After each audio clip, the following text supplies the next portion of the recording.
성경 속에 있는 진리를 탐구해보는 기독교 강요 시간입니다. 오늘은 제1권 마지막 장 18장 유기된 자들의 섭리에 대해 살펴보도록 하겠습니다. 유기된 자들의 섭리를 살펴보기 전에 제1권과 제2권, 3권, 4권 기독교 강요 전체 순서를 잠깐 살펴보겠습니다.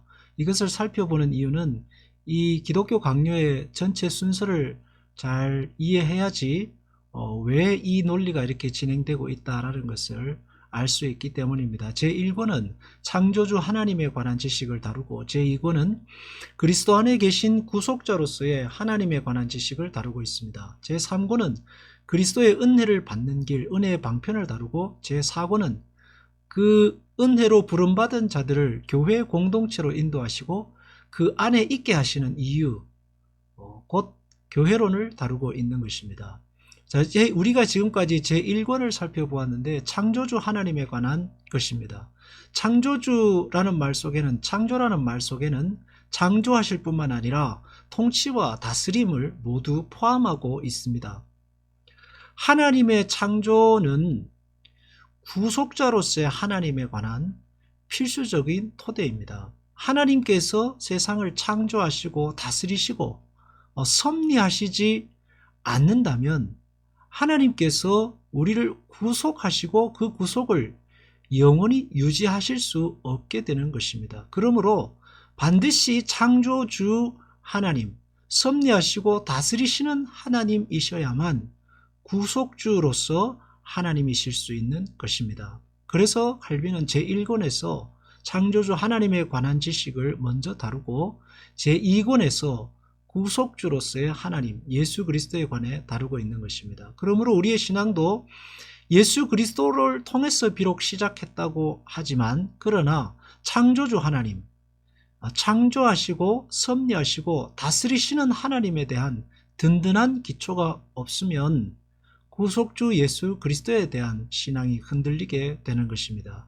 그래서 제1장부터 제18장까지 제1권 하나님의 창조와 섭리에 대해서 단단한 그 신앙적, 교리적 기초를 다질 필요가 있는 것입니다.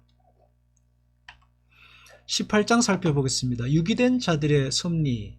유기된 자들이라는 말은 하나님께 택감받지 못한 자들을 의미하는 것입니다.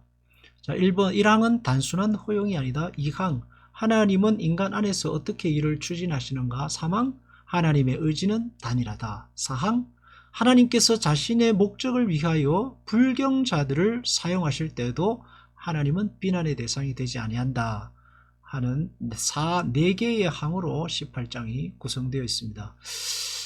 이 18장을 칼빈이 기록한 이유는 하나님의 섭리가 악인들에게조차도 그 하나님의 섭리가 역사하고 있음을 말하는 것이고, 이 세상에서 일어나는 악함과 죄들조차도 하나님의 적극적인 행하심, 하나님의 의지 속에 있다라는 것을 논증하고 있습니다. 결론적으로 말하면, 왜냐하면 하나님께서 악을 다스리시지 못하시면 하나님이 온 우주의 창조주요, 섭리주요, 왕으로서 그 모든 구속사역을 이루실 수 없기 때문입니다. 그래서 하나님은 선과 악 그 모든 것을 다스리신다는 것이 18장에서 이야기하고 있는 주제입니다. 자, 1항 단순한 허용이 아니다. 인간의 육적인 생각은 하나님의 섭리를 반대합니다. 그러나 하나님의 결정이 없이는 이 세상에 아무것도 허용되지 않습니다. 성경 말씀은 불경한 자들의 악한 행위들도 하나님의 결정에 의해 일어나고 하나님의 선하신 계획에 따라 이루신다고 증명하고 있습니다. 내용을 살펴보겠습니다. 하나님께서는 자신의 기쁘신 뜻에 따라 사탄과 모든 행악자들을 굴복시키기도 하시며 끌어내기도 하신다는 다른 귀절이 있는데, 여기에서 한층 더 어려운 문제가 대두된다.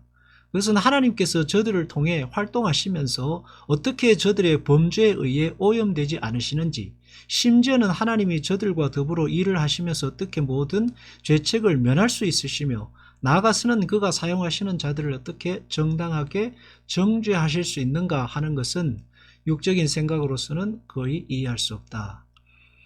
하나님께서 악인들의 악행을 사용하셔서 하나님의 일을 이루신다면, 그리고 그러면서 그들을 그 악행으로 말미암아 하나님이 심판하신다면, 도대체 하나님 공의로우신 하나님이 과연 그렇게 하실 수 있는가 하는 그런 모순에 빠진다는 뜻입니다. 그렇지만 그렇지 않다는 것을 논증하고 있습니다. 하나님은 악을 허용하시는 것이 아니라 적극적으로 그 악을 만들어내시는 것은 아니지만 그 악함을 이용하시고 다스려 내십니다. 만약 하나님께서 행하신 일이 아니라면 악의 책임자, 그 악은 과연 어떻게 되겠습니까? 악은 하나님의 다스리심 밖에 있어야 되는데, 그러면 하나님의 통치의 영역이 전 영역에 미치지 못하게 되는 겁니다. 하나님께서 악을 다루시는 방법은 심판이십니다. 하나님이 그 악에 대해서 행하신다는 것은 그 악을 만드신다는 것이 아니고 악인들을 심판하심으로써 하나님의 섭리를 이루십니다. 그러므로 하나님께 책임을 돌릴 수는 없습니다. 악인들의 악행은 자기 스스로의 것이지만, 그러나 그 결과에 대해서 하나님이 심판하시고 그 심판하심으로 그 악을 섭리하시는 겁니다. 그러나 하나님께서는 명백한 말씀으로 자신이 그 일을 하신다고 주장하시름으로써 그러한 핑계를 거절하신다. 허용하신다는 핑계를 거절한다는 것입니다. 하나님의 은밀한 명령이 없이는 인간으로서는 아무 일도 성취할 수 없다는 것, 하나님께서 이미 작정하시고 자신의 은밀한 지시에 따라 결정하신 것 이외에는 저들이 무슨 일을 결정해도 인간으로서 아무것도 성취할 수 없다는 것은 수없이 많은 명백한 증거들이 입증해주고 있다. 핑계를 거절하신다는 겁니다. 신학자들이 하나님께서 그러면 악행을 조장하시느냐, 그러실 수 없다. 하나님은 단지 그들의 악을 허용하실 뿐이고 하나님은 거기에 관계하시지 않는다라고 사람들이 하나님을 옹호하려고 했습니다. 그러나 그건 잘못됐다는 거죠. 하나님은 그런 핑계를 거절하신다는 겁니다. 모든 인간의 행동 속에는 하나님의 은밀한 명령, 다른 말로 하면 하나님의 숨겨진 뜻이 있다는 겁니다. 그러므로 모든 일들에 하나님의 뜻을 살피는 것이 신자의 책무일 것입니다. 악한 자들의 악이 나에게 쏟아질 때에 하나님의 뜻을 살펴야 하는 것이죠. 그러나 우리는 그 시련의 원작자는 하나님이시며 사탄과 사악한 도둑들은 다만 대행자였다고 결론을 내린다 했습니다. 욥의 고난을 한번 예로 들어 보겠습니다. 원작자는 하나님이십니다. 결코 악인들의 행위를 허용하신 정도가 아닙니다. 하나님께서 적극적으로 욥의 사건에 개입하셨습니다. 그러나 사탄과 도둑들은 하나님이 그들을 악하게 만드신 것이 아니라, 하나님이 그 악을 조장하신 것이 아니라 그들의 악을 심판하심으로써 그 악을 욥의 그 어두운 눈을 뜨게 하시는데 사용하셨던 것입니다. 악인들의 악함까지도 하나님의 섭리 속에 있어야만 하나님은 하나님이시게 됩니다. 그렇지 못하다면 하나님은 악을 통제하시지 못하는 분이 되어 버리는 것이죠. 하나님께서 그 열쇠를 잡고 계시며 저들의 수고를 돌려 자신의 심판을 수행하신다. 아합의 눈이 어두워지고 밑이 광희와 같은 행위를 한 것이 하나님의 심판이라고 할진대 단순히 허용만이라는 공상은 사라지고 말 것이다. 왜냐하면 심판자가 할 일을 작정도 아니하시고 이 일을 수행하기 위해 사역자들에게 명령도 아니하시고 다만 허락만 하신다는 것은 어리석은 일이기 때문이다. 모든 일의 열쇠를 하나님께서 다 잡고 계십니다. 그리고 그 열쇠를 잡으신 하나님께서 심판을 수행하십니다. 아합의 눈을 하나님께서 어두워지게 하셨다고 했습니다. 아합의 눈이 어두워진 이유가 뭘까? 아무 이유 없이 하나님께서 의로운 아합의 눈을 어둡게 하신 것이 아닙니다. 아합의 눈을 어둡게 하신 것은 아합의 죄의 결과이고 그 죄로 인한 자기 스스로의 초래입니다. 그리고 하나님의 심판입니다. 하나님은 그 심판을 작정하시고 수행하셔서 공의로움을 이루신 것입니다. 너는 은밀히 행하였으나 나는 이스라엘 무리 앞 백주에 이 일을 행하리라. 다윗의 밧세바를 범한 그 사건에 대해서 하나님의 심판의 메시지인데, 다윗의 아들 압살롬이 궁중 옥상에서 폭주하였습니다. 이게 밧세바를 범한 사건에 대한 심판인데 동시에 압살롬의 죄에 대한 심판인 것입니다. 그래서 너는 은밀히 행하였으나 나는 이스라엘 무리 앞에 백주에 이 일을 행하리라 하는 이 하나님의 말씀은 하나님께서 그 악을 조장하신 것이 아니고 너희의, 그러니까 다윗의 밧세바를 범한 죄의 결과로 인해서 이러한 일이 벌어지게 된다는 것을 말씀하고 하는 것이죠. 그렇다면 어느 누구든지 하나님께서 심판하고자 하신다면 심판을 면할 길이 없습니다. 하나님께서 인간의 죄를 계산하셔서 심판하시고자 작정하시면 누구도 면할 자가 없어요. 그러므로 신작에 필요한 것이 무엇일까요? 하나님의 긍휼과 자비입니다. 우리가 아무리 의로운 일을 많이 행하여도 우리 안에는 죄가 도사리고 있습니다. 악함이 늘 도사리고 있죠. 그래서 세리의 기도가 의로운 기도가 되는 이유는 여기에 있는 것입니다. 신자가 겸손히 하나님을 경외하며 살아야 할 또 하나의 이유가 여기에 있다고 할 것입니다. 하나님은 인간 안에서 어떻게 일을 추진하시는가 제2항입니다. 여기서 우리는 은밀한 충동에 관하여 말하고자 한다. 솔로몬은 왕의 마음이 하나님의 기쁘심에 따라 임의로 인도된다고 하였는데 왕의 마음이 하나님의 기쁘심에 따라 임의로 인도된다. 다른 말로 하면 하나님이 사람의 마음을 움직이시고 마음을 통해서 역사하신다 라는 뜻이기도 합니다. 이 말은 확실히 인류 전체에 해당하는 말이다. 그리고 솔로몬의 이 말은 우리 마음의 생각은 하나님의 은밀한 영감에 의하여 이루어진 것이다 라고 하는 것이죠. 은밀한 충동, 은밀한 영감. 다른 말로 하면 하나님께서 우리의 마음에 계신다는 뜻과도 같죠. 하나님은 사람의 마음의 생각을 통해서 그 역사를 추진해 나가신다는 것입니다. 그러므로 하나님의 은혜와 축복 혹은 반대로 하나님의 징계가 마음의 상태, 생각, 그리고 태도를 통해 온다는 사실을 기억해야 합니다. 하나님이 심판하기로 한 자들은, 징계하시기로 한 자들은 마음의 생각이 비뚤어지고 하나님께서 복을 주시기로 한 자들은 마음의 생각이 하나님을 향하여 바르게 서게 되어 있습니다. 그러면 우리의 총명과 지혜가 어두워지지 않도록 늘 기도해야 할 이유가 여기에 또 있는 것입니다. 저들의 눈이 어두워지고 저들의 정신이 나간 것은 하나님의 의로우신 심판에 의하여 되어진 것으로, 불경자들, 믿지 않는 유기된 자들의 생각이 돌이켜지지 않는 것도 하나님의 심판, 그들의 생각과 그들의 마음이 돌아서지 않는 것은 하나님의 심판의 결과라는 것입니다. 성령께서 분명하게 말씀하시기 때문이다. 로마서의 말씀을 볼까요? 하나님을 알되 하나님으로 영화롭게도 아니하고 감사치도 아니하고 생각이 허망하여지며 미련한 마음이 어두워지는, 마음이 돌이켜지지 않는, 스스로 지혜 있다 하나 우준하게 되어버리는, 썩어지지 아니하는 하나님의 영광을 썩어질 사람과 금수와 버러지 형상의 우상으로 바꾸어 우상을 숭배하는, 그러므로 하나님께서 저희를 마음의 정욕대로 버려 더러움에 내어버려 두사 저희 몸을 서로 욕되게 하셨으니, 곧 이들의 마음이 돌아서지 않고 죄악 속에 머물러 있는 것은 하나님께서 그들을 유기자로서 더러움에 버려두심으로써 심판하셨다는 뜻입니다.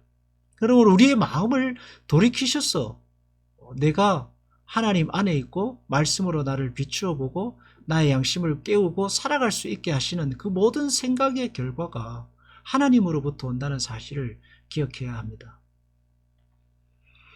하나님의 의지는 만사의 원인이기 때문에 나는 하나님의 섭리를 인간의 모든 계획과 일에 대한 결정적 원리로 삼으며, 하나님의 섭리를 모든 것에 대한 원리로 삼으며, 하나님의 섭리는 성령의 지배를 받는 선택자에게서 그 힘을 행사할 뿐만 아니라 유기자를 복종케 하기도 한다. 하나님의 섭리는 선택자, 부름받은 자들에게만 미치는 것이 아니라 유기자들에게도 미친다는 겁니다. 그러니까 하나님의 섭리와 다스림을 벗어날 수 있는 존재와 영역은 이 세상에 없습니다. 그것을 증명하시기 위해서 예수 그리스도께서 부활하셔서 이 지옥에 내려가셨다라는 말씀이 거기서 나오는 것입니다.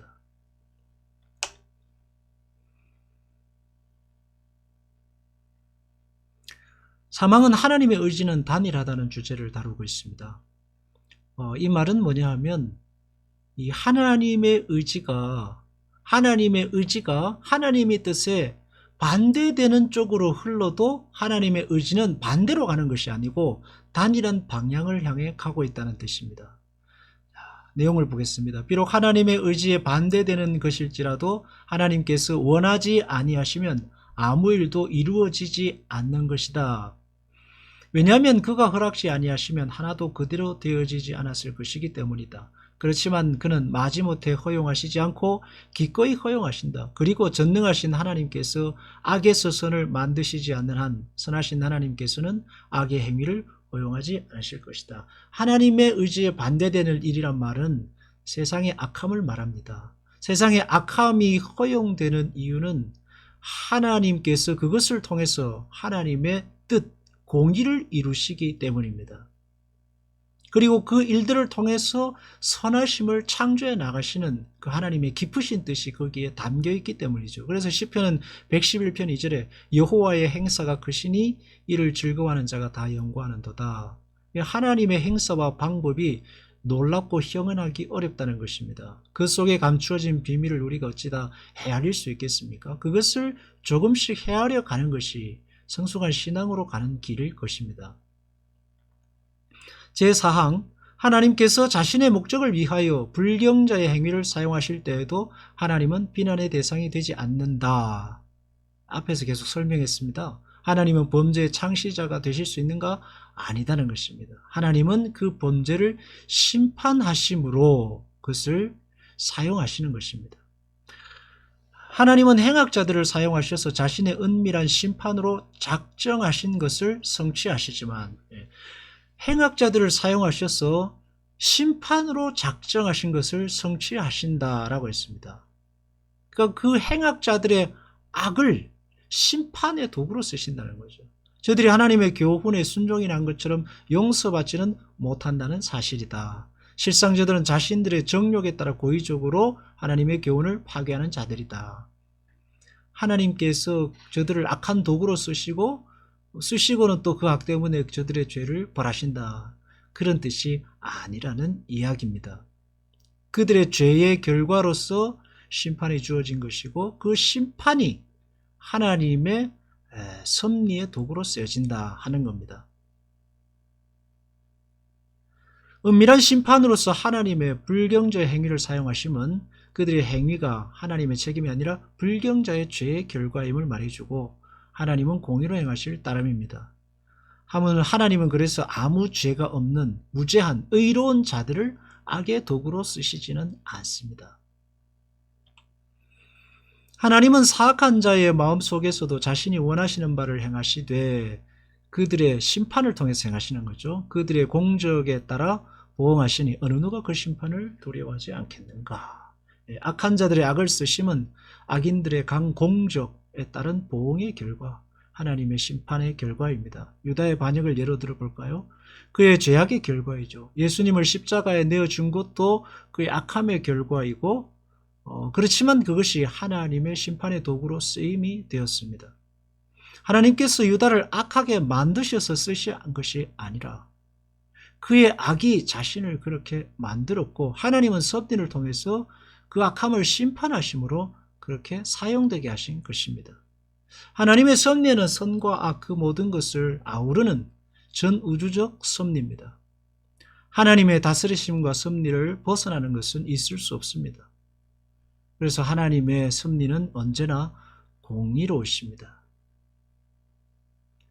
성경 속에 담겨져 있는 진리를 탐구해보는 기독교 강요 시간, 오늘 18장 제1권을 마무리하였습니다. 창조주 하나님에 관한 지식으로 여러분의 믿음이 굳건하게 서시길 바라고 다음 시간에는 제2권으로 나아가 보도록 하겠습니다.